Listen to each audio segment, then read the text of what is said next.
The Thessaly Verge Institute hung above a gas giant the color of an old bruise, and every one of its 4,000 students could feel every other one of them. That was the first thing Wren Adeyemi learned, and the first thing nobody bothered to explain, because to them it was like explaining air. The consonance was simply there. It was the low, ceaseless, species-spanning hum that ran under thought, a carrier wave laid down by nervous systems that had evolved, all across the arm of the galaxy, to resonate. A VHAL walking into a room knew before he raised his eyes whether the room was bored or frightened or bracing to laugh. An Akron in a lecture hall could feel the moment the lecture stopped making sense to the row behind her. Grief moved through a Kethan family like weather. Panic in a market square spread faster than sound, because it did not need sound. 16 standard years old, 162 centimeters tall, 130 light years from the relay station where she had been born, Wren Adeyemi walked into the Verge's arrival concourse and made a hole in the world. She did not know it at the time. She knew only that 400 heads turned and kept turning and did not stop. "Move along," said the proctor at the gate, a tall VHAL with the silver-gray skin of his kind and the sternum plate they called a cord showing at the open collar of his coat. His name tag read AUSC, his voice was gentle, and his eyes were doing something careful. "You're causing a," he paused, and chose the word like a man picking up a knife by the blade. "A draft." "A draft," Wren repeated. "They can't hear you," Proctor Oz said. "It's disorienting, like a stare that isn't there." Wren looked at the crowd. 9 species, maybe 10, an ocean of skin and shell and fur under the amber dome light, and every single face aimed at her with the same expression. Not hatred, not yet. Something older and worse. The expression of a body that has felt a hand on its shoulder in an empty room. "They'll adjust," Oz said, and put a hand on her shoulder and steered her through. They did not adjust. Her mother had told her it would be like this. Yabo Adeyemi had spent 22 years as a signal engineer on Anchor 9, a relay station so far out that ships came twice a year and news came late, and she had said it to Wren in the last hour before the shuttle. "They will look at you like something is wrong with you. Nothing is wrong with you. Something is missing from them." That was not quite true. Something was missing from Wren too. Humans, the Verge's own xenobiology text explained in one dismissive paragraph, exhibit no measurable coupling to the coherence field. The species was field mute, a galaxy of instruments, and humanity was the one room with no windows. It made them useful for certain jobs, deep salvage, blockade running, long isolation postings, and it made them socially the equivalent of a person who never blinks. You could not read them. They gave nothing off.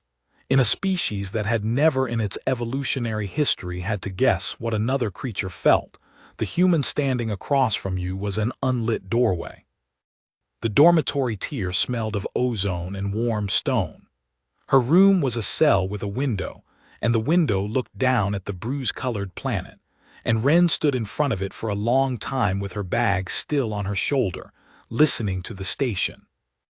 Every station had a hum. On Anchor 9 it had been the mass stabilizer, a 48-cycle drone that her mother said you stopped hearing after a month, but Wren never stopped hearing it. She had slept in a crib bolted to the stabilizer housing because there was nowhere else to put a crib.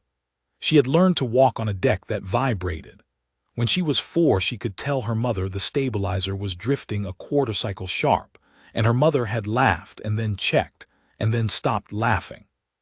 "Find the beat," her mother used to say, hands on Wren's small shoulders, when Wren was 6 and terrified and the hull was screaming and the pressure alarms were going, and a micrometeoroid swarm was chewing the station's face off. Find the beat and be it. Everything scared is looking for something steady to stand on. Be the thing they stand on. The Verge hummed at 61 cycles. Wren set her hand flat against the wall and let it come up her arm and into her sternum, and after a while her heart, without being asked, went and stood beside it. She unpacked. She did not cry. She was very good at not crying, and it would turn out to be the most dangerous skill she had. The trouble began in the dining tier on the 9th day, and it began, as these things do, as a game. Seshvoro was 17, Vihal, and beautiful in the way a struck bell is beautiful. He was 3 seats into the 3rd year, and already had the kind of gravity that makes lesser people orbit without noticing they've started. His father sat on a trade council. His cord, that resonant plate of bone across the sternum that Vihal used to shape their signal, the way a human might raise or lower a voice, was polished, and he wore his collar open to show it. He had a laugh that landed a half-second before the joke, because everyone at his table felt it coming and started early. "Sound her," he said. Wren was carrying a tray. She did not know the word yet. Sounding was a Vihal thing, half courtesy and half challenge. You pushed a little of yourself into the field and waited for the answering push, and in that exchange you learned rank, mood, intention, whether the other person had eaten, whether they were lying. Children did it clumsily. Adults did it like a handshake. Seshvoro did it like a man tapping a wall to find the stud. Wren felt nothing. She felt precisely nothing, which was the point. "Again," Sesh said, and his table leaned in, and 6 of them sounded her at once, and the effect was that the entire dining tier, 400 beings eating lunch, turned toward the silence at its center like grass in a wind. The tray was not heavy, it felt heavy. "Nothing," said Tannic, a slab of a Vihal boy with a cord like a shield. He sounded almost frightened. "There's nothing in there." "There's something in there," Sesh said, smiling, watching her. "It just isn't coming out. Isn't that right, hollow girl?" She kept walking. She found a table at the far edge, near the recyclers, where the light was bad and the smell was worse, and she sat and ate and did not look up, and her heart, which wanted very badly to run, she took by the hand and walked slowly back down to 61. Find the beat, be it. She did not know that she was doing anything at all. They called her the Hollow after that, and then the Dead Room, and then, because someone in the 2nd year thought he was clever, the Vacancy. It became a small industry. When she entered a lecture theater, the students in the back rows would go theatrically silent, then whisper, "Did the door open?" I felt a draft. When she raised her hand, the professor of comparative cognition, a Vihal named Drailing who had written the dismissive paragraph in the xenobiology text, would let 3 long seconds pass before acknowledging her, so that everyone could sit inside the joke. Wren had a strategy, and the strategy was, be excellent, be quiet, be finished in 4 years, go home. It worked in the classrooms, where numbers did not care what she gave off. She was first in her cohort in field mechanics by the 6th week, which was funny in a way that nobody found funny. She could read a coherence waveform the way other people read a face. The math of it, the beautiful architecture of coupled oscillators, she loved it, she ate it.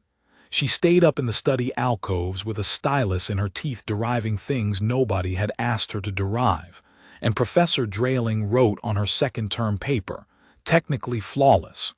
One wonders what the point is for you. She kept the paper, she wasn't sure why. The strategy did not work anywhere else.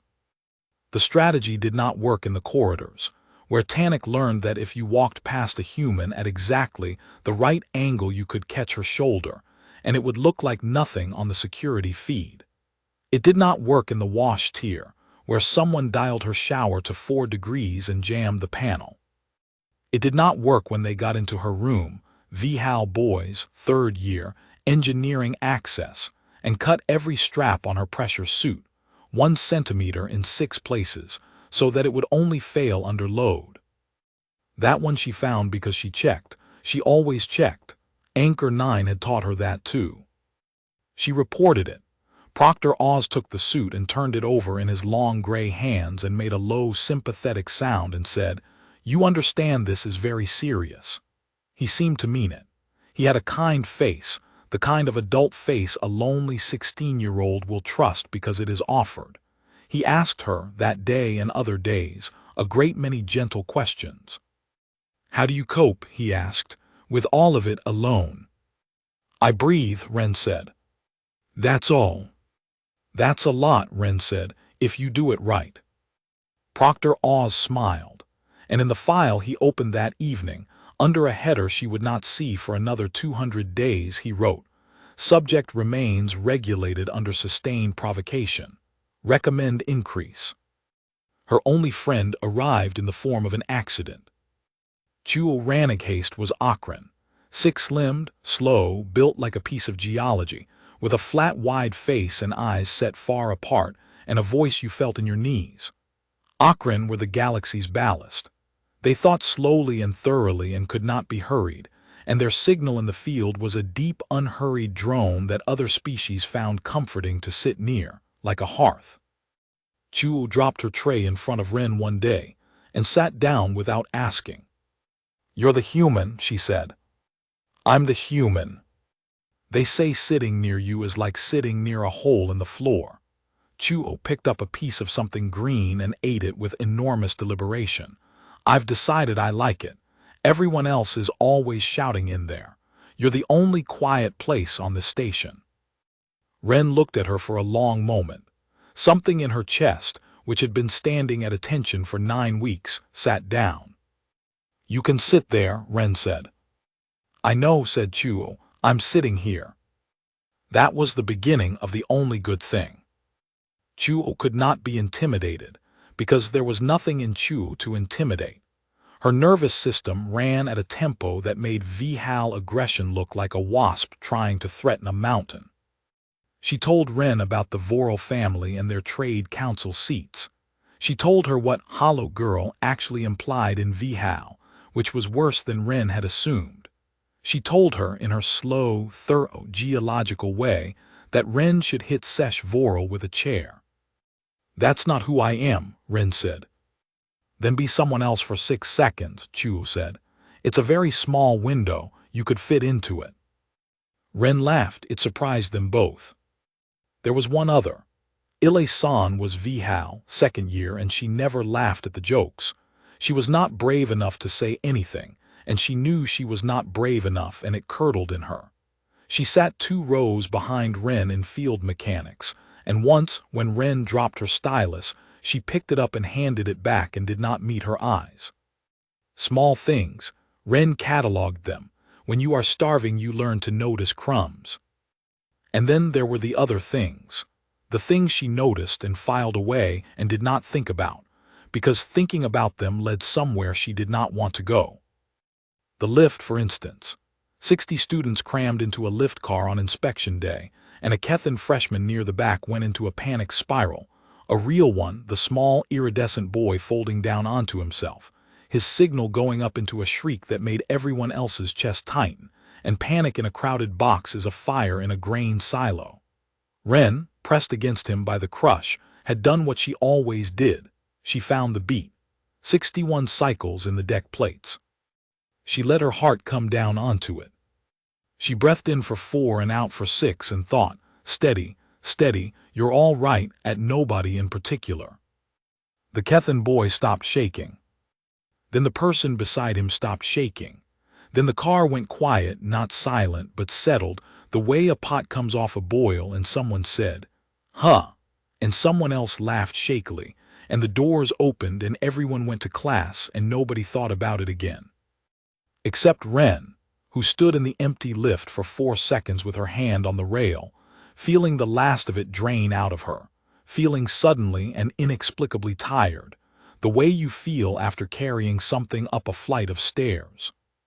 Or the medical bay, where a scanner refused 3 times to log her baseline because it kept reporting her cardiac rhythm as instrumented, machine regular, and the Kethan medic finally slapped it and said the calibration was shot. Or the pulse fountain in the atrium, a Vihal art piece that was supposed to ripple in time with the ambient coherence of the crowd around it, a pretty little mirror of collective mood. Wren had watched it once for an hour while she ate her lunch alone, and by the end of the hour the fountain had stopped rippling in 100 competing directions and was rising and falling in one long slow wave, in for 4, out for 6, and a VHAL maintenance crew was standing around it arguing about a fault in the sensor bus. She got up and left before they finished arguing. You have to understand what she believed. She believed she was field mute. Every tech said so. Every professor said so. Every single being on that station, from the chancellor to the boy who mopped the wash tier, knew as an axiom of the universe that a human could not touch the consonance, could not hear it, could not speak into it, that a human was a stone in a river, shaping the flow only by being in the way. So when the river changed around her, she assumed it was the river. It was not the river. 400 meters below the dormitory tier, in a windowless suite leased under a shell corporation to an office of the Bureau of Standing Order, a junior analyst named Theo Karsk sat looking at a waveform that had ruined his month. The Bureau's job, stated plainly in its charter, was cohesion. 2,000 years of civilization built on a shared field had produced 2,000 years of very specific nightmares.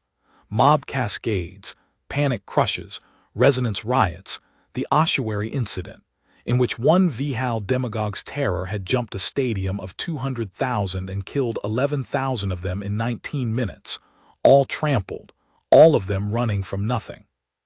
The Bureau existed to model that, to predict it, and in rooms nobody talked about, to build it. Theo Karsk had been running routine ambient telemetry on the Thessaly Verge, because the Verge was a nice clean instrumented population. 4,000 nervous systems in a can, ideal for baseline studies. And in the 9th week of the term he had found, in the noise, something that should not exist. An imposed rhythm. Not a mood. Moods were sloppy, they smeared across a crowd like spilled paint. This was clean. This was a single stable low-frequency waveform appearing in localized clusters, a lift car, a lecture theater, a dining tier, under which the local population's coherence organized itself. Heart rates converging, respiration entraining. Distress signatures decaying not because the distress had been resolved, but because something underneath them had gone quiet and steady, and the panic had simply run out of ground to stand on. Every organism in the known galaxy read the field. Every organism was a receiver. Nothing wrote to it, nothing living. The Bureau had spent 900 million on machines that could shove crude states into a crowd like a floodlight into a dark room, and even those could only manage one color and only one: terror. Terror was easy. Terror was a shout. You did not need fidelity to make 4,000 people afraid. Nothing had ever, in the entire recorded history of the consonance, written *calm. Karsk pulled the cluster map. He overlaid the incidents. He watched the little cloud of anomalies move through the Verge over 9 weeks, through corridors and classrooms and lift cars, always the same size, always the same shape, always centered on a point that moved at walking pace. He isolated the point. The name that came up on the roster was Adeyemi, Wren, human, 16, scholarship exobiology track.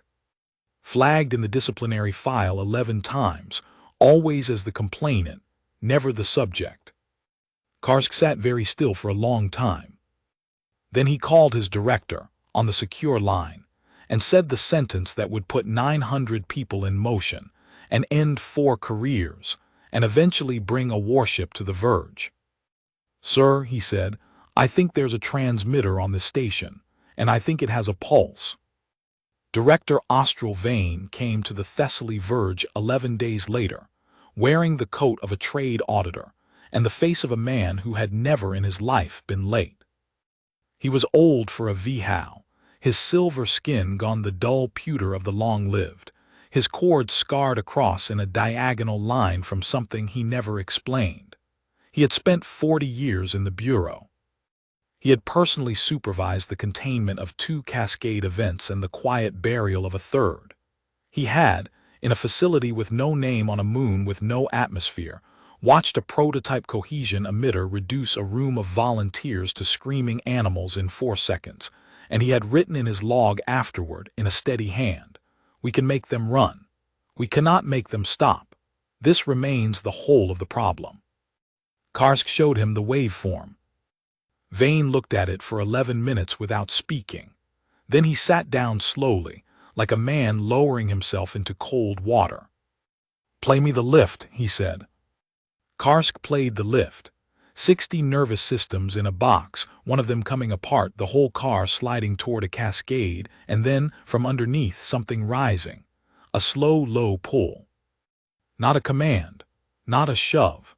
An invitation extended at 48 cycles, and one by one the frightened bodies in that lift had accepted it, because a frightened body will accept anything that offers it a floor.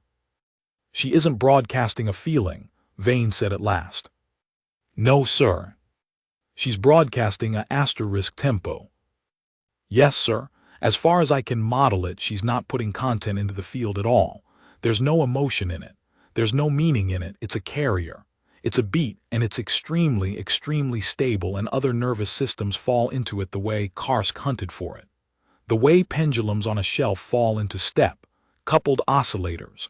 They want asterisk to synchronize. That's baseline physics. That's why the field exists at all. The only reason nobody ever synchronizes a crowd is that no one is stable enough to be the reference. And she is. Sir, her resting cardiac rhythm has a variance our instruments read as machine error." Karsk swallowed. "She's a metronome that grew up." Vane got up and went to the window and looked out at the bruise-colored planet and thought about the ossuary. 11,000 people running from nothing. He thought about the emitter on the nameless moon and the sentence he had written afterward. "We can make them run. We cannot make them stop. Everything we have ever built," he said, "can only shout. She can asterisk hold." "Yes, sir." "Do you understand what that is worth?" Karsk, who was 26 and had not slept properly in 11 days, said, "Sir, she's a child." "She is a asterisk load-bearing element," said Director Austral Vane, "and I intend to find out how much load she bears before someone less careful than me finds her." He turned around. "Get me Oz, and get me a list of the students who hate her." The escalation, when it came, did not look like an escalation. That was the craft of it. It looked like a school being a school. It looked like teenagers being teenagers, which is to say cruel and bored and pack-shaped. And if anyone had asked Sesh Vora why he was doing what he was doing, he would have said, honestly, that he did it because she was there, and she was strange, and she made his skin crawl, and because it was funny.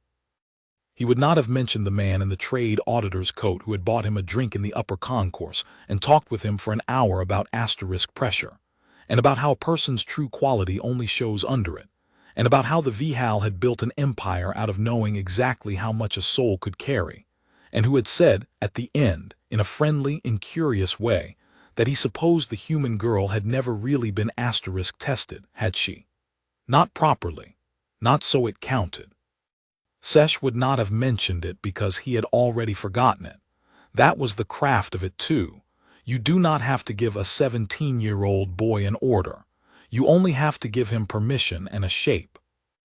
They took her locker apart and put the pieces in the recycler. They got into her academic file and dropped a plagiarism flag on the field mechanics paper that Drayling had grudgingly called flawless. It took her 9 days and a formal hearing to clear it. 9 days in which she was suspended from the labs. 9 days of walking through corridors where everyone had already decided. They found out she ate at the recycler table, and they made the recycler table the funniest place on the station. And then they found the thing that actually worked, and they used it, and they used it, and they used it. It was called scalding. It was illegal in 11 jurisdictions and against 9 separate Verge statutes, and it was, in practice, impossible to prove. A VHAL cord could push. That was what it was for, a resonant plate of bone that let them shape and project their signal into the consonants, in courtship, in argument, in the shouted unity of their old war songs. Pushed hard at close range by a body that meant it, a VHAL signal was a physical thing. VHAL duels had been fought with nothing else. It was a shove that landed inside your skull, in the part of you that keeps the alarm, and it triggered every panic circuit you had at once. Except Wren was field mute. It should have done nothing. Except it did not do nothing. The first time, it was Tannic, in a service corridor on the 9th tier, and he leaned into it with his cord bare and everything he had, and Wren went down on one knee and did not know why. Her ears rang. Her vision went white at the edges. Her nose bled onto the deck plating in fat black drops, and her heart, her steady, 61-cycle heart, went up over 180 and stayed there. She could not hear the consonants. That was true, that had always been true, she never heard a thing. But she was coupled to it. She was coupled to it more tightly than any creature that had ever lived, because she was not a receiver, she was an antenna, and an antenna does not need to hear you to be shaken to pieces by you. Nobody knew that. Not her, not them. Tannic just knew that when he did it, the hollow girl folded and it left no marks, and no scanner on the Verge could see it. And when she reported it, the report died in an administrative queue in a room 400 meters below the dormitory tier where Director Austral Vane read every word of it and wrote, "Confirms coupling. Confirms she is not mute, she is untranslated. Continue." They scalded her 11 times in 5 weeks. She stopped sleeping properly. She lost 4 kilos. Her hands, which had been steady enough to solder a hairline junction on a moving deck when she was 9, began to shake in the mornings, and she would sit on the edge of her bunk with her palms flat on her knees and count her breath in for 4 and out for 6 until they stopped, and then she would go to class. Chuo saw it. Chuo, who missed nothing and moved like weather, put her 4 hands on the table one evening and said, "Tell me who." "No. Wren." "They want me to make it big," Wren said. "The moment I make it big, I'm the human who made it big. There's one of me on this station. There's 4,000 of them." She looked up and her eyes were red-rimmed and absolutely level. "I can take it. I'm good at taking it." "That," said Chuo slowly, "is the single most frightening thing anyone has ever said to me." The night after the 11th scalding, Wren sat in the field mechanics lab after hours with a diagnostic slate, and for reasons she told herself were academic, ran her own baseline. She had done it a dozen times. Every human did as part of orientation. It was a 5-second procedure. Place the contacts. Sit still. The slate reported coupling coefficient, phase drift, resonance profile, all zeros, all nulls for a human always, a flat blank line, the readout of a stone. Except she did not sit still. She was too tired to sit still properly. She was thinking about her mother, and about Anchor 9, and about the stabilizer thrumming under a crib, and she did the thing she always did when she was frightened and alone in a room and wanted to stop being frightened. She found the beat, and she was it. The slate screamed. Not literally, but every needle on it went hard over, and the little coherence display, the one that was supposed to draw a flat blank line, drew instead a wave. A clean, deep, absurdly regular sinusoid, 48 cycles, amplitude so far past the scale that the graph clipped at the top and the bottom, and the machine, in polite text, asked her to please recalibrate, as the sensor appeared to be in contact with a station-class oscillator. Wren sat very still. She looked at the door, she looked at the slate. She reached out with one hand and put her palm on the lab bench, and she thought about her heart, and she took it, the way you take a rope in your hands, and she walked it down. 61, 55, 50, 48. Across the lab, 40 meters away, a tank of Kethan lab fish that had been boiling in a frantic silver knot at the corner of their tank stopped boiling. They spread out. They hung in the water, fins working slowly, all pointing the same way, all of them breathing as far as Wren could tell in time. She looked at the fish for a long, long time. Then she wiped the log, put the slate back in its cradle, went to her room, sat down on the floor with her back against the door, and shook for an hour. Because she understood immediately, with the specific brutal clarity of a 16-year-old who has been the only one of something her whole life, what this was. It was not a gift, it was a target. Here is what she was. It took the Bureau 9 months and a moon-sized budget to model it, and they never got it as right as she did, sitting on the floor of a dormitory cell with her arms around her knees. She was human, and humans do not couple to the consonants. But coupling isn't binary, it is a curve, and humans sat at the bottom of it, receiving almost nothing, transmitting almost nothing, functionally deaf, functionally silent. Almost. Almost is a door. Wren Adeyemi had been born on Anchor 9, in a crib bolted to a mass stabilizer, and had spent the first 9 years of her life inside a 48-cycle field of extraordinary purity, a field engineered, at enormous expense, to be the most stable oscillation in 10 light years, because it was holding a station together. A developing nervous system entrains to what it is soaked in. Hers had entrained to the most regular thing in the sky. And then, because the universe is not kind but it is occasionally elegant, she had been the child who could not stop listening to it, who lay awake hearing it, who could hear a quarter-cycle drift at 4 years old, whose mother, a signal engineer with nothing else to give her, had taught her to use it. Find the beat, be the thing they stand on. She had spent her whole life practicing. By 16, she had a cardiac rhythm with less variance than a station clock, a respiratory cycle she could set like a dial, and a nervous system that did not receive the field, could not hear the field, was blind and deaf to every voice in it, and pushed a carrier into it anyway, hard, clean, unmodulated, all the time, the way a tuning fork does not listen to the room but the room listens to it. She had no signal, so nobody could read her. She had a asterisk carrier asterisk, so everybody at some level below noticing was standing on her. Every crowd she had ever walked through, every lecture theater and lift car and dining tier, had been very quietly getting a little steadier, and had hated her for the draft, and had never once looked down at the floor. Nothing in the recorded history of the consonants had ever written to it. Machines could shove, the Bureau had proved that. Machines could shout terror because terror needs no fidelity, no consent, no warmth. Terror is a shout, and a shout is easy. But steadiness cannot be manufactured. Steadiness has to be asterisk spent out of a body that actually has it, that has built it and hoarded it and earned it, breath by breath, over years. There was one such body in the galaxy that anyone had ever found. It was 162 centimeters tall, and sitting on the floor of a dormitory cell above a bruise-colored planet with a nosebleed, deciding what to do. She decided to hide it.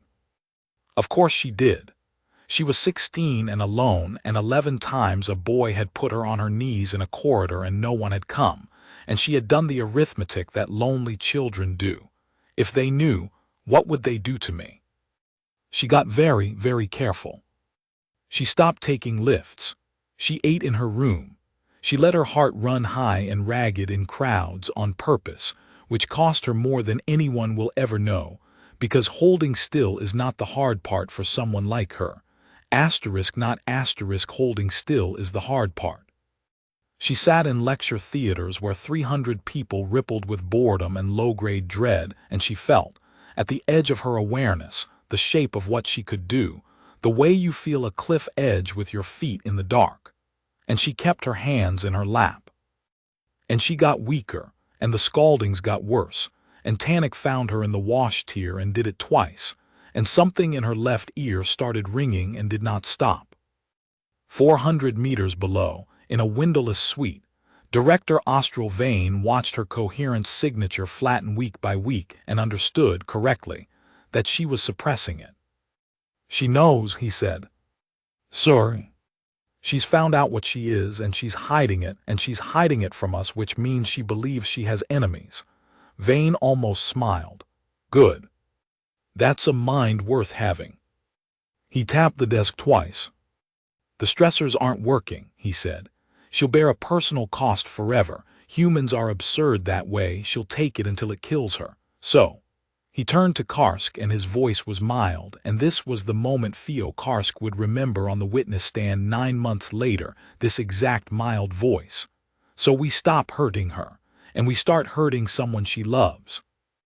The low-gravity gymnasium on the Verge was a cylinder 90 meters long, spun down to a tenth of standard, used for a VHAL sport called drift that involved a weighted ball, 4 goals, and an amount of impact that the medical tier had opinions about. Second-term physical assessment was mandatory. Mixed species, randomized teams, and if the randomizer had put Wren Adeyemi on Sesh Voral's team and Chuo Ranaghaste on the other, that was a coincidence. And it was a coincidence that had been carefully installed 11 days earlier by a man in a trade auditor's coat. Wren knew something was wrong the moment she came through the hatch. Not from the field, she never got anything from the field. From the faces. 9 years of reading humans on a station with 40 people had made her very good at faces, and every face in that cylinder was already watching her, and the proctor's chair was empty.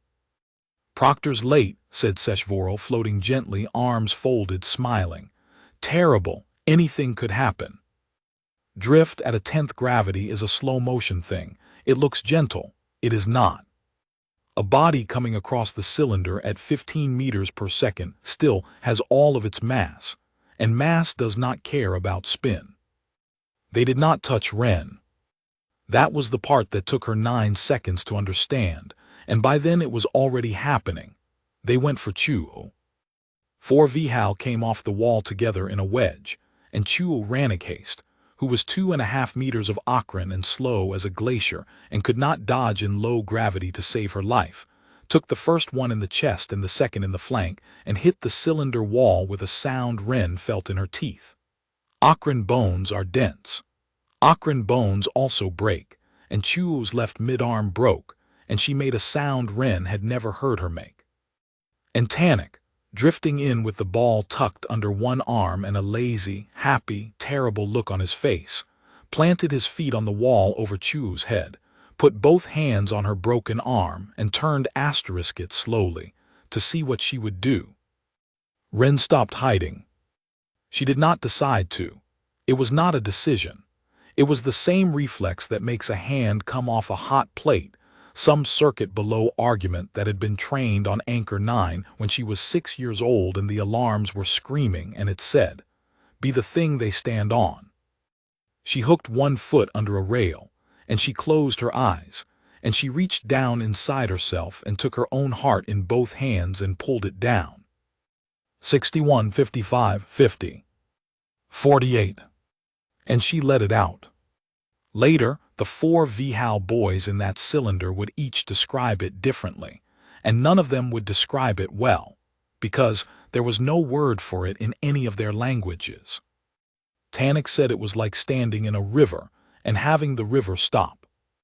He was holding Chuo's broken arm, and he was in the best fury of his life, and the fury was a hot, bright wire running from his cord to his fists, and then, underneath the fury, without any warning, there was floor. Something enormous and slow and patient came up under his nervous system like a tide coming in under a boat, and it did not push him, and it did not grab him, and it did not tell him anything at all. It simply offered him a tempo. And his body, which had spent its entire life in a field, and had never once in 18 years been offered a tempo that stable, took it. His heart came down. It did not stop. It came down, from a hammering 190 to a long, slow 48 over about 6 seconds, and every muscle that had been clenched for the strike found itself with no reason to clench, because the fuel that fury runs on is a body screaming that this is an emergency, and his body had stopped screaming. It had gone quiet. It had gone so profoundly, so restfully quiet. Tanik let go of Chuo's arm.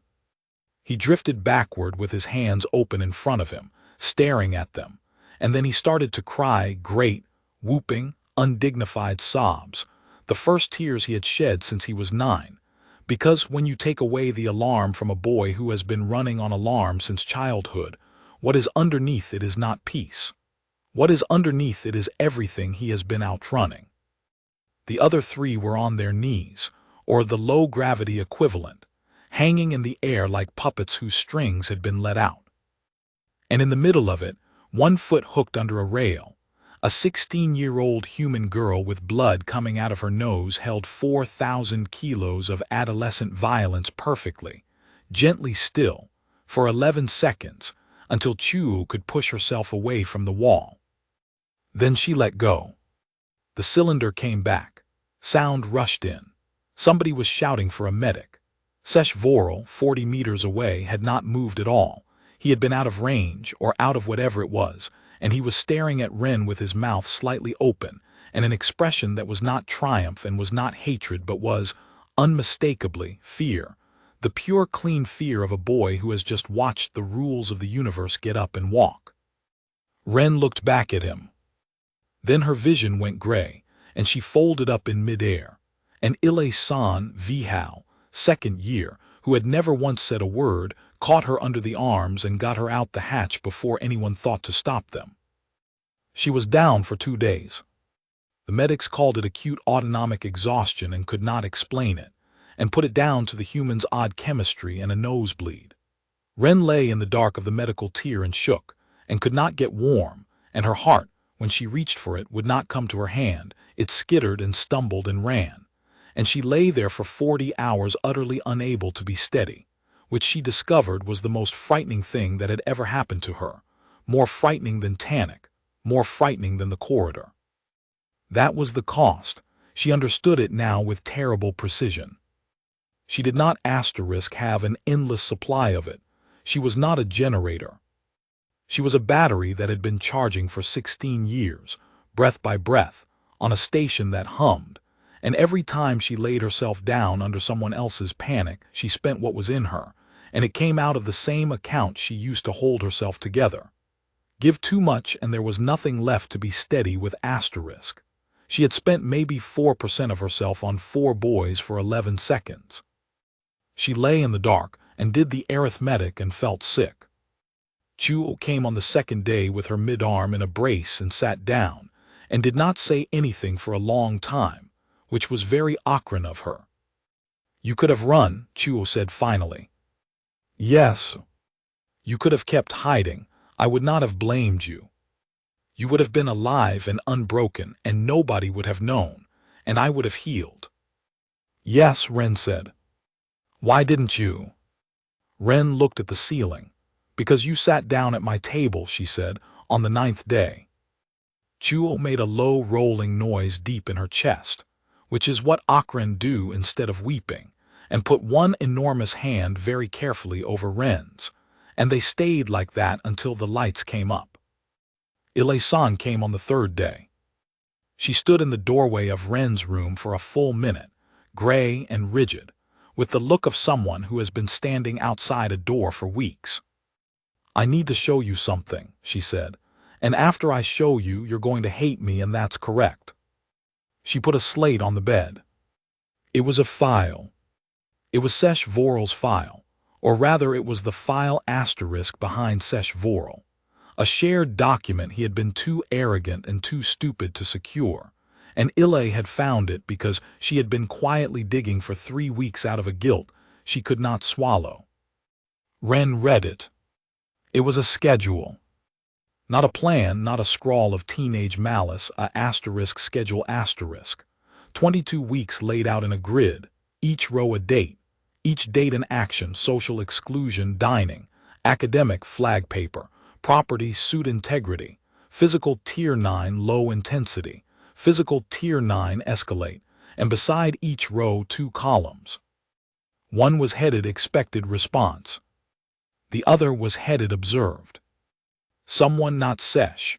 The handwriting in the margins was neat, adult, unhurried, had been filling in the observed column. No overt distress. Regulated, recovery under 6 minutes. Regulated, suppressing, suppressing, suppressing. And on the final page, under a header that read Phase 4, proximate harm to attached party, a note in that same neat adult hand. Subject will not act to protect herself under any pressure yet applied. Attachment, R.T. Akron, F. Recommend physical injury to attachment under conditions of maximum ambient stress. Assess whether protective instinct overrides suppression. Note: subject must believe the situation is spontaneous. Wren sat with the slate in her lap and did not move. The room was very quiet. Somewhere the station hummed at 61 cycles, the way it always had, the way it always would, indifferent. "They weren't bullying me," she said. Ile-san said nothing. 22 weeks. Wren's voice did not rise. It got quieter and flatter and steadier, and Ile-san later said that hearing it was the most frightening moment of her life. "They took my suit apart. They took my paper. They put tannic on me 11 times in a service corridor. They broke Chuo's arm." She looked up. "That wasn't hate, that was a asterisk methodology." "Wren." "They were asterisk measuring me." Wren turned the slate around very carefully and set it down on the bed. "Every single thing that has happened to me since I got off that shuttle was an experiment. And the experiment was, what will make her stop hiding what she is?" She started to laugh, and it was an awful sound, and she stopped it. "Which means," she said, "that they knew before I did. Somebody on this station knew what I was before I knew, and they spent 5 months hurting me to prove it." "There's one more thing," Ile said. She reached over and swiped the file to the last page, to the sign-off block, where a countersigned glyph sat beside a bureau seal that Ile-san, daughter of a VHAL magistrate, who had grown up seeing that seal on documents her father would not let her read, recognized instantly, and had not slept since recognizing. Under the seal, an authorization name. AUSC S. Proctor Cover, Bureau of Standing Order, Directorate of Cohesion. Wren thought about a hand on her shoulder in the arrival concourse. "They'll adjust." She thought about a kind gray face across a desk, and the sympathetic sound he had made turning over her sabotaged pressure suit in his long hands, and the questions. "How do you cope with all of it alone?" She had told him. She had sat in that office and told him, "I breathe." And he had written it down. "Convocation is in 9 days," Ile said. Her voice had gone thin. "The whole school, all 4,000, every trustee, every family, the chancellor, the trade council, my father, everyone, in the great sound hall. It's the only day of the year the entire station is in one room." "I know," Wren said. "There are 3 cargo manifests in the docking log that don't match anything on the requisition side. Sealed crates, bureau routing, delivered to the halls understage in the last 11 days. Ile swallowed. "They're not done, Wren. Phase 4 didn't get them what they wanted. They saw 11 seconds. They want to see everything." Wren stood up.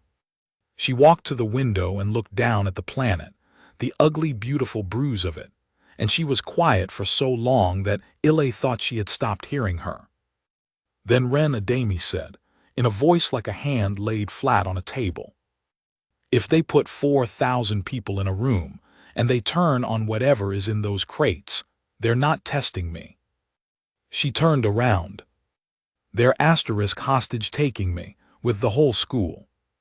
And then whatever happens, whether I show them or whether I don't, some number of those 4,000 people are going to die, because you cannot flood a sealed hall with panic and get everybody out the other side. They know that. They've already priced it. So we tell someone," Ile said desperately, "the chancellor, my father. Your father sits on the trade council that funds the bureau. Drailing thinks I'm a stone with a talent for math. The chancellor will file it, and the file goes to Proctor Oz." Wren's mouth twisted. "Everything on this station goes to Proctor Oz." "Then run. There's a freighter on the 12th. I can get you on it, my family has." "And they'll find another one," Wren said. She said it so simply that Ile stopped. "That's the whole thing, isn't it?" Wren sat down on the edge of the bed, elbows on knees, 16 years old, 4 kilos underweight, with a ring in her left ear that would never go away. "Everything they've built can only shout. They've got machines that can make a stadium run, and nothing in 2,000 years that can make it stop. And now they think there's one. So they will keep at it, not just me. They'll go looking for more of me. They'll breed for it if they have to. And every single time, the way they'll test it is by hurting someone, because that's the only instrument they have. She looked up, and Ile-san saw something in the human's face settle into place, like a bolt going home. So they don't get to find out in secret, Wren said. They don't get me in a room with no windows. If they want to see what I am, and her voice was so level, so absolutely level, they can see it in front of 4,000 witnesses and the Trade Council and every recording device in the Great Sound Hall, and then it's not their secret. It's everybody's. Ile stared at her. That's insane, she said. You'll be Wren. If it goes wrong, you'll be dead, and if it goes right, they'll take you anyway.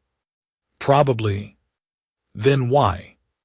Wren Adeyemi picked up the slate with the schedule on it, with the 22 weeks of her life laid out in a grid, with the neat adult handwriting in the observed column, and she looked at it for a moment, and then she set it face down. Because on the 9th day, she said, somebody sat down at my table. The Great Sound Hall of the Thessaly Verge Institute was built by VHAL architects 200 years ago, and it was built, like everything the VHAL built, for resonance. It was a bowl, 4,000 seats in 9 tiers, curving down to a stage of black stone, and the whole thing was shaped to gather the coherence of a crowd and fold it back on itself, so that when the Verge sang its founding chant at convocation, every being in that room would feel every other being all at once in one enormous shared chord. It was, by every account, magnificent. Graduates wept. It was also structurally a bomb. Wren had run the acoustics, the asterisk field asterisk acoustics, the coupling geometry. In the 9 days she did not sleep, and the number she got made her put the stylus down and sit still with her hands flat on the desk. A hall designed to amplify shared feeling will amplify shared terror with exactly the same efficiency. 9 tiers, 6 exits, 4,000 bodies. The ossuary had killed 11,000 in 19 minutes in an open stadium. This was not an open stadium. She had 9 days and she used them. She did not go to the Chancellor. She went to the one place on the station Proctor Oz did not read. The maintenance net, an ancient hardwired system for the crews who kept the air moving, which had been laid down before the Bureau existed and talked to nothing. Jewel, with her braced arm, knew every Akron on the maintenance crews, because Akron did most of the heavy work on the Verge and Akron took care of Akron. Ile-san, whose family name opened doors, requisitioned things. Seshvoral. Seshvoral came to Wren's door on the 4th night. He stood there for a long time without speaking. He had lost weight. His collar was closed over his cord, which for a VHAL is roughly what covering the face means for a human. I want you to know that I hate you, he said. All right. I hated you the day you walked in. You made my skin crawl and I didn't know why, and I made everyone laugh about it, and it felt good asterisk. His voice cracked on the last word. And then a man bought me a drink and told me I was a natural leader. Wren waited. He used me, Sesh said, and there was a wonder in it, an outrage so pure it was almost childlike, and Wren understood in that moment that this was a boy who had never once in his life not been the one holding the handle. He put a schedule in my hand and let me think it was mine. I broke an Akron girl's arm to fill in an asterisk column on someone else's chart. Yes, Wren said, you did.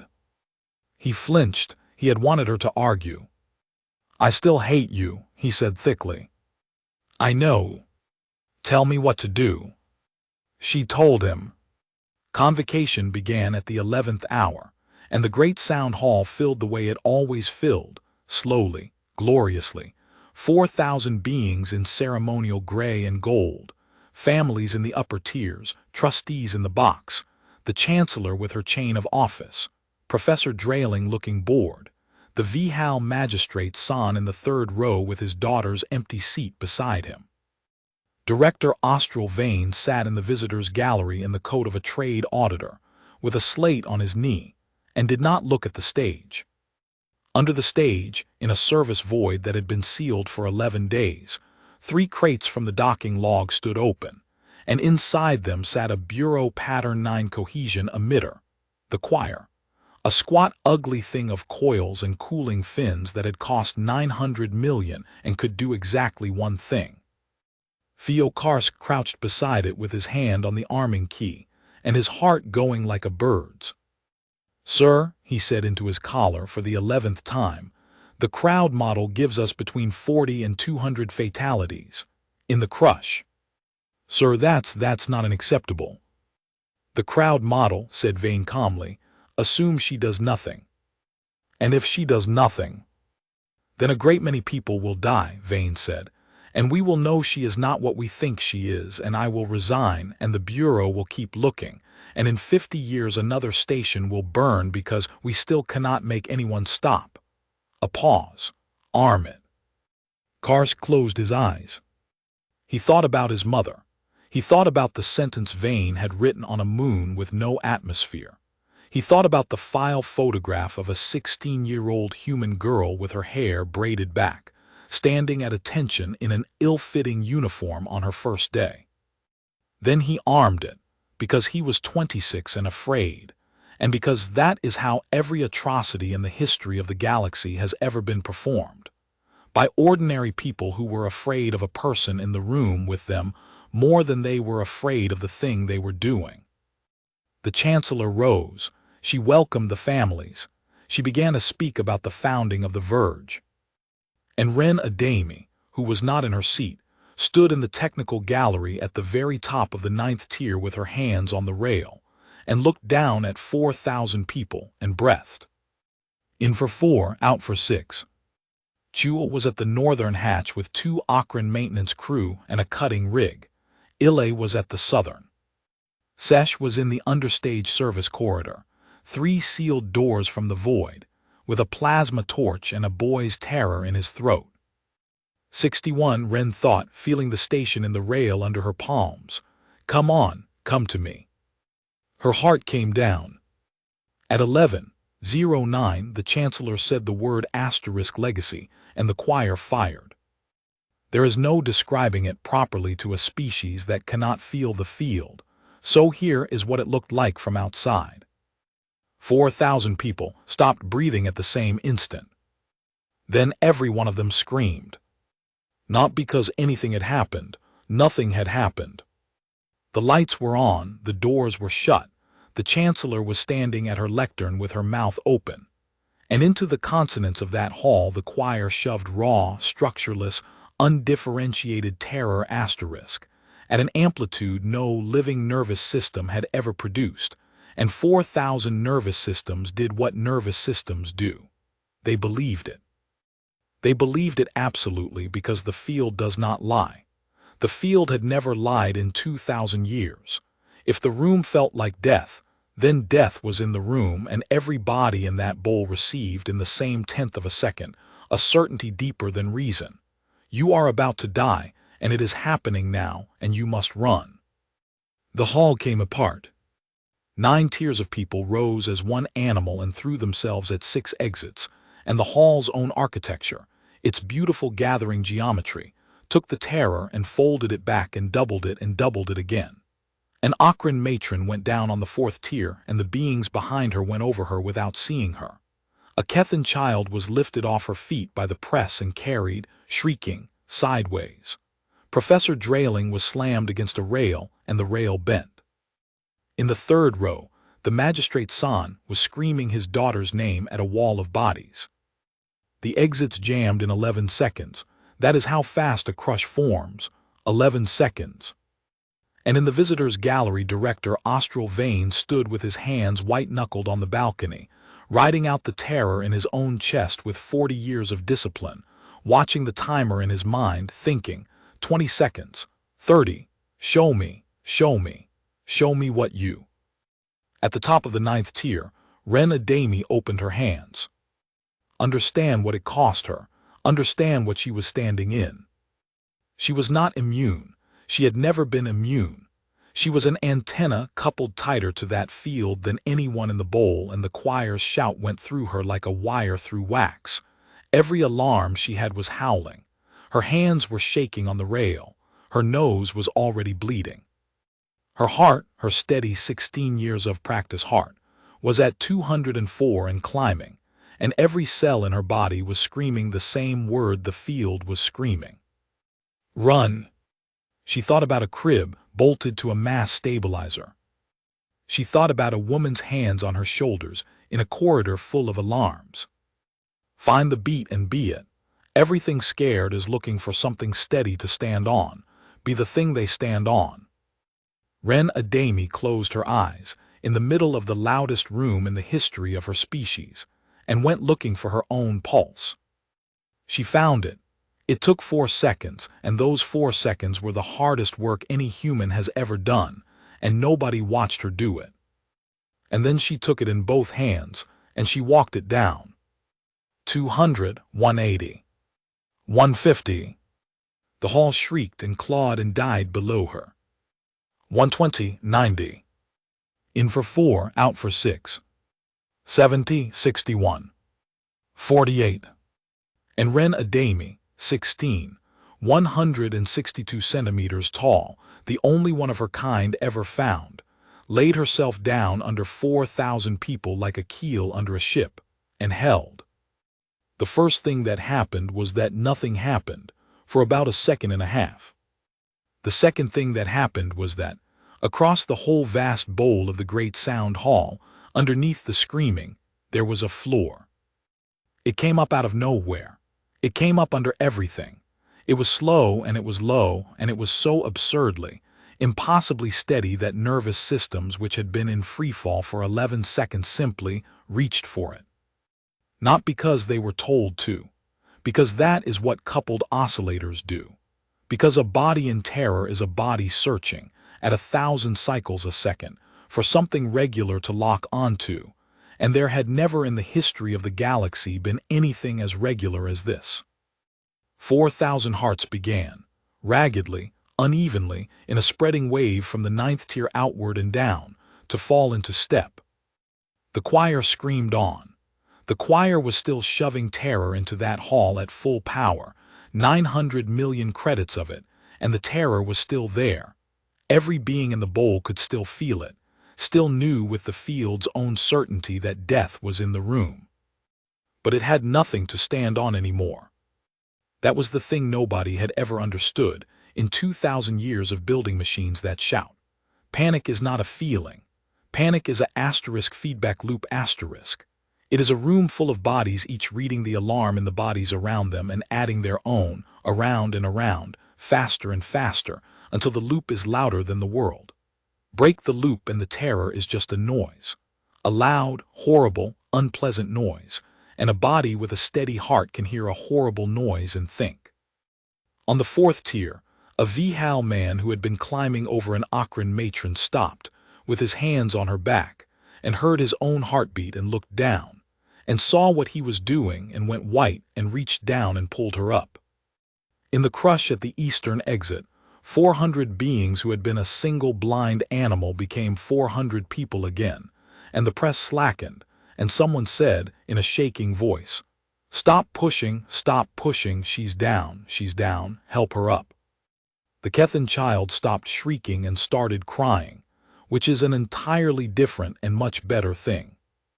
The magistrate San stood in the 3rd row with tears running down his gray face and did not know why he was weeping, and put his hand flat on his chest, and felt, underneath the horror, a slow, low pull like the sea. And every one of them, 4,000 of them in 9 tiers, breathing now in for 4, out for 6, without one of them deciding to, turned as one, and looked up at the technical gallery at the top of the 9th tier, where a human girl stood, small, with blood on her mouth and both hands open on the rail, holding them. "Doors," Wren said. She did not shout it, she did not need to. The hall was built to gather. Northern and southern hatches, now. Ranaghaste's cutting rig burned through the northern hatch 6 seconds later. Ile Sans opened the southern. 9 tiers, Wren said, and her voice was perfectly level, and later when they played the recordings, the thing that would frighten the galaxy most was how level it was. Top tier first. Turn to your left. Walk. Do not run. You do not need to run. There is nothing behind you. There is nothing behind you. And the great sound hall of the Thessaly Verge Institute, with a cohesion emitter screaming raw death into it at full power, emptied itself in 4 minutes and 11 seconds, tier by tier, at a walk in rows in time. 4,000 beings breathing in for 4 and out for 6, because a 16-year-old was breathing that way at the top of the room and had lent them, at ruinous cost, the only thing she owned. Under the stage, in the service void, Theo Karsk sat with his back against the choir and his hands over his face, and felt the calm come down through the deck plating into his bones, and wept, and did not touch the shutdown. Because the choir could not be shut down from inside. Vane had wired it that way, of course he had. Wren felt it going. She had maybe 90 seconds left in her, and she knew it with the awful clarity of a diver counting breaths. The emitter was still hammering, and the moment she let go, the moment she was empty, the loop would snap back and take whoever was still in that room. Tier 3 was still moving. Tier 2. Tier 1, the old ones, the slow ones. 90 seconds. Sesh, she said.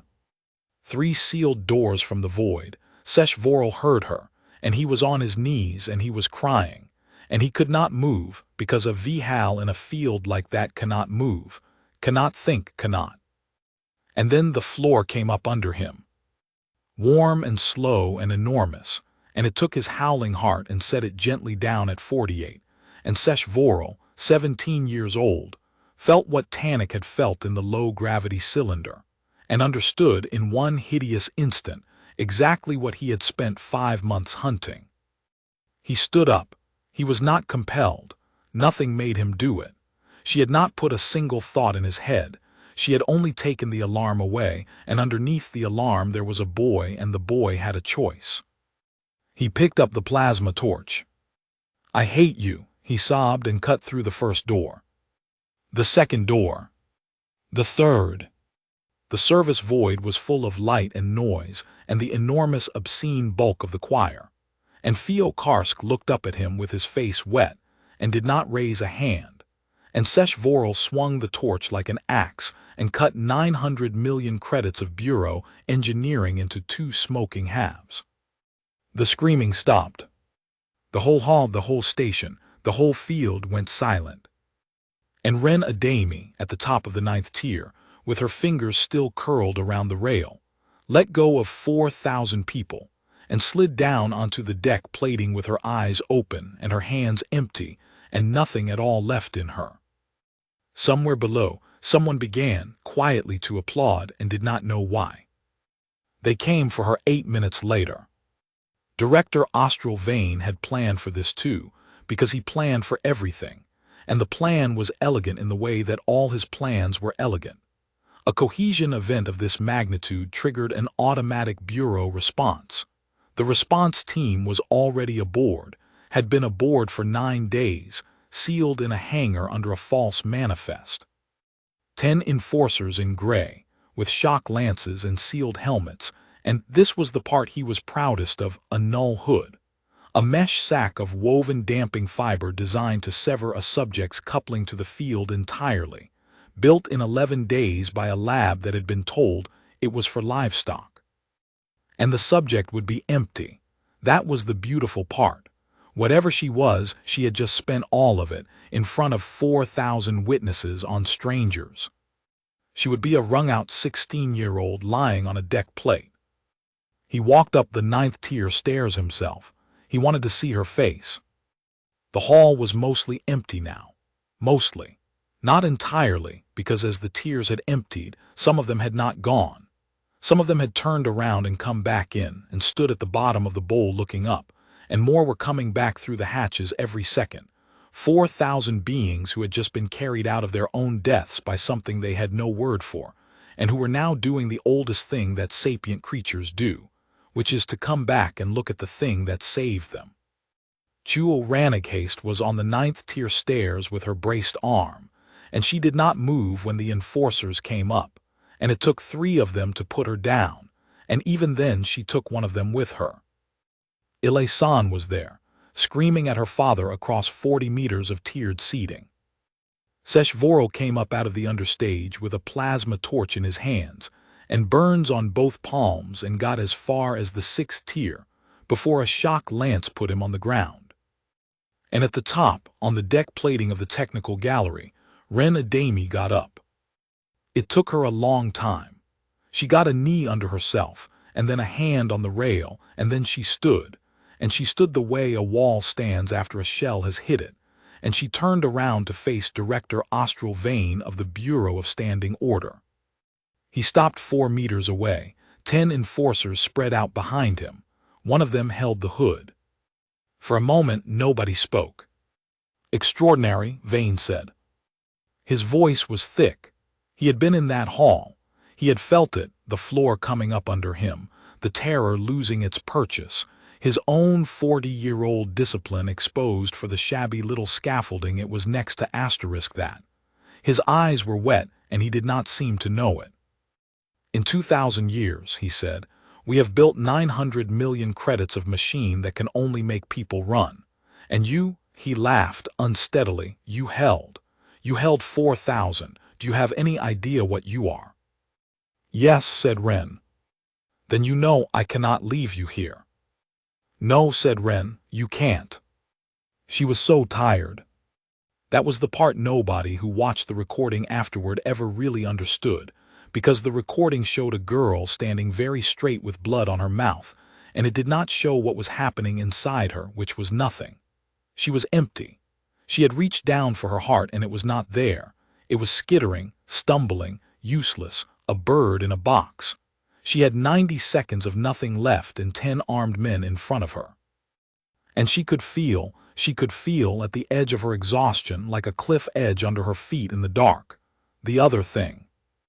Because it was the same knob. That was the secret she had never told anyone, would never tell anyone. The thing she did was to offer a body a tempo, and bodies took it, and if she could walk a heart asterisk down to 48, then the mechanism did not care about the direction. She had felt it the first time in the lab with the fish. There was a way to turn it the other way. Faster, faster. Past 180, past 200, past what a heart is built for. 10 men in gray whose own bodies would do the work for her, whose own nervous systems would reach out and take the rhythm she offered, because that is what nervous systems asterisk do. She would not even have to touch them. It hung there in front of her, whole and available and easy, and Wren Adeyemi looked at it for 1.5 seconds, and every honest account of her life has to include those 1.5 seconds, because she was 16 and they had broken her friend's arm and put her on her knees 11 times in a corridor, and filled in a column on a chart with her suffering, and she wanted it. God, she wanted it. "Do you know what I keep thinking about?" she said. Vane's hand had gone up. The enforcers had not moved. "What?" "The ossuary," Wren said. 11,000 people running from nothing," she swallowed. "You wrote it in your own log, we can make them run. We cannot make them stop, and it never once occurred to any of you to ask asterisk why." "Enlighten me," said Vane, and he meant it, and that was the horror of him. "Because fear can be manufactured," Wren said. "Fear doesn't cost anything. You can shove it into a room with a machine. You don't need to have asterisk it. You don't need to asterisk mean asterisk it. You don't need to know a single name of a single person you're doing it to. That's why terror is cheap. That's why every one of your 2,000 years of engineering could only ever make people run." She took 1 step forward. Every lance came up. She did not appear to notice. "But steady isn't a thing you can build," she said. "Steady has to be asterisk spent. It comes out of somebody who actually has it, who got it the hard way, an hour at a time, breath by breath, for years, usually while something was screaming at them. There is no factory for that." Her voice cracked and she let it. "You can't manufacture a person who is willing to be the floor. You can only asterisk raise asterisk 1. and then you hurt her for 5 months to see if she'd hold. Vane's jaw worked. And she did, Wren said. Hood her, said Director Austral Vane. The enforcer came forward with the mesh in both hands, and Wren Adeyemi did the last thing she had. She did not turn the knob the other way. She reached down inside herself, into the wrung-out empty ringing hollow where her steadiness lived, and she found not much, a scrap. The last of it, the reserve under the reserve, the thing you keep for the moment the alarms go and the hull is screaming and you are 6 years old, and your mother's hands are on your shoulders. And she gave it away. She laid it down under 10 armed men, as gently as a hand under a sleeping child's head. The enforcer with the hood stopped walking. She could see his eyes through the visor. She watched his heart come down. She watched it in his hands, in the way the mesh went slack in his fingers, in the sudden terrible slowness of his breathing. She had not commanded him. She could not command him. She had never in her life put a single thought into another creature's head, and she never would. All she had done was take the alarm away. And what was left underneath the alarm was a 30-year-old man from a mining moon, who had been told this was a livestock containment operation, standing in a hall full of 4,000 people he had just watched be saved, holding a bag in his hands, 4 meters from a bleeding 16-year-old girl. Without the fear, he had nothing left to obey with.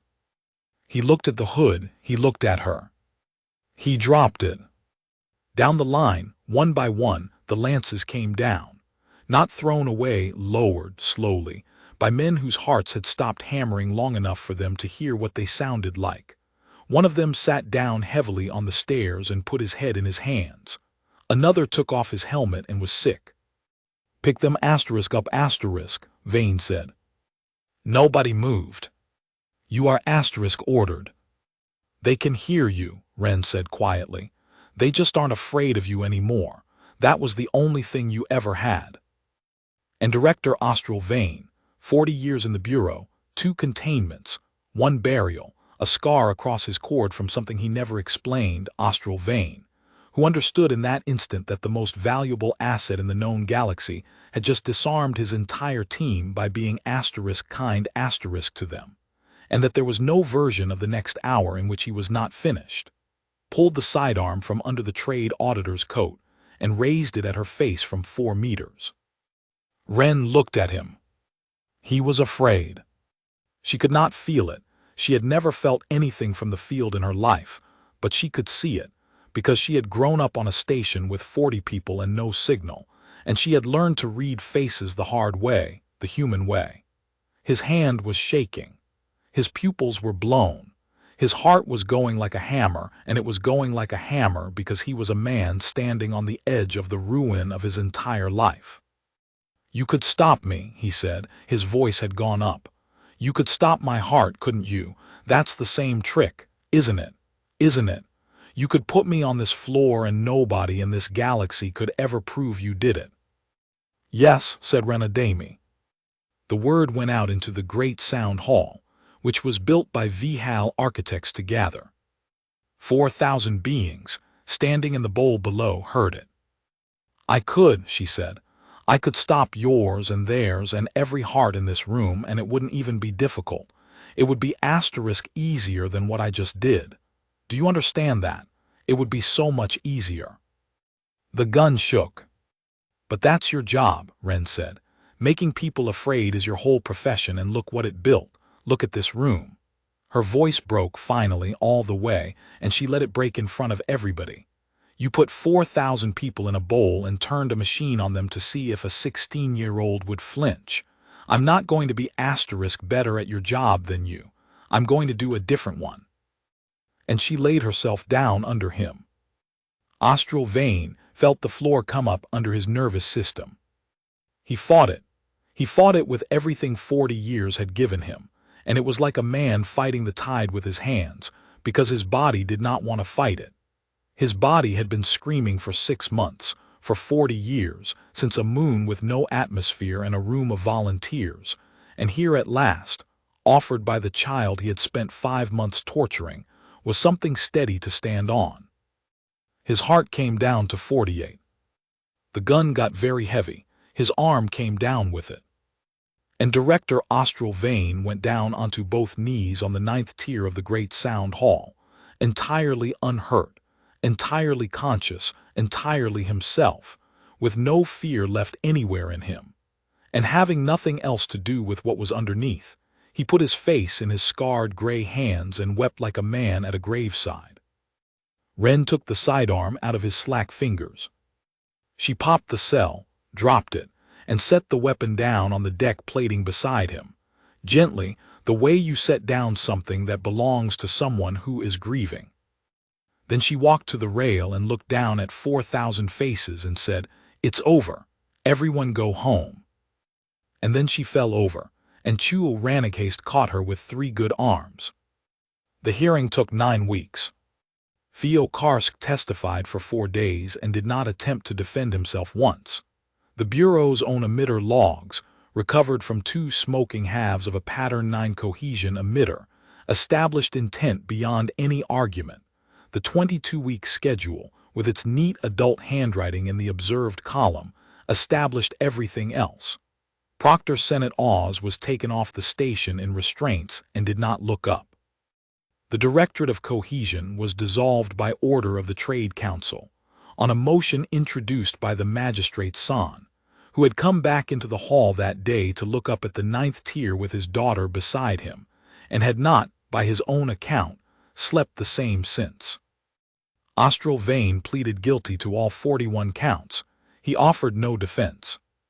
He was asked at the end whether he had anything to say, and he stood up in the dock, an old pewter-gray man with a scar across his cord, and said, "I spent 40 years trying to build a thing that could make people stop. It turns out you cannot build one. You have to raise one, and then you have to be worth standing under." He looked at the human girl in the 2nd row. I was not. Then he sat down. The offers came within the month, and they never really stopped. 9 fleets, 4 governments. The Consonance Authority offered her a chair, a title, a research station, anything. A shipping cartel offered a number with so many zeros that Chuo made her read it out loud twice slowly for the comedy. They wanted her on flagships. They wanted her at riot lines and evacuations and disaster zones. They wanted her studied asterisk, gently this time, with consent forms and enormous stipends, so that they could find out what she was and please, if at all possible, make more. Wren Adeyemi read every offer, and answered every one personally, which took 11 days, and turned down all of them. She asked the Chancellor for exactly one thing, to keep her room and finish the semester, because she had a field mechanics paper due, and she had never once in her life handed anything in late.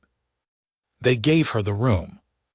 They also, over her furious objections, took down the pulse fountain in the atrium, because it had never worked properly since the 9th week of her first term, and nobody could bring themselves to explain to the maintenance crew why. She could not teach it. That was the first thing she said on the first evening, sitting cross-legged on the floor of an empty lecture theater with 11 students who had asked, awkwardly, whether she could show them. "No," Wren said, "I can't. It isn't a technique. I'm the only one and I didn't earn it. I was just born in the right crib." She rubbed her eyes. She was still tired. She would be tired for a year. "What happened to me is an accident of physics. Nobody else in the galaxy can put a carrier into that field, and as far as I can tell, nobody else ever will." Seshvorel at the back, with his burned hands wrapped and his collar still closed over his cord, said, "Then what are we doing here?" Wren looked at him for a long moment. "The power's mine," she said. "The asterisk job isn't." She put her hand flat on the deck plating and felt the station hum at 61 cycles, the way it always had, the way it always would. "When that hall came apart," she said, "the thing that killed people wasn't the machine. The machine only shouted.